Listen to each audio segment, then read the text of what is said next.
بچه ها این درخت موزه هست، اینم موزه سبزشه، بنده خود درخت شکسته، اینم موزه خواهیم. به قول این خانم ها چی میگن؟ آنباکسینگ موزه. این شکلیه.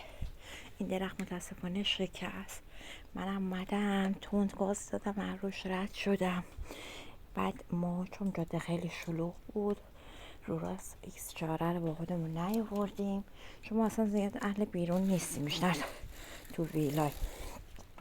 اینم یکی از ماشینای ماست که عمه ماشینش خراب شده بود با یکی از این پرایدای محل کارمون. ما کارمون یه جوریه که با ماشین سیاست کنیم. تو موزه در رفت آنباکسینگ موزه نتونستم بهتون نشون بدم. ما هی منتظریم ببینیم آقای پرتقالی کنیم. ما البته نکنیم، افتاده بود زمین، اندازه انقدر بود، یعنی کسایی که آقایون علاقه زیاده.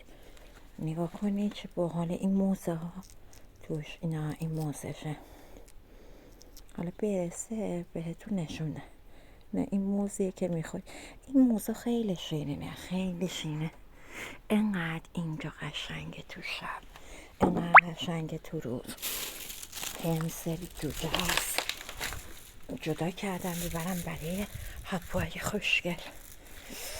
اینجا هم که درخت و پرتقال و نارنج پارنج و بالا. این هم یه درخت دیگه همونه، یکی شرط اینم شکست نبودیم. من همش فکر کردم یکی اومده شکونده رو راست، بعد دیدم نه بابا هیچکی نشکونده، خودش شده. اینم میندازیم اینجا.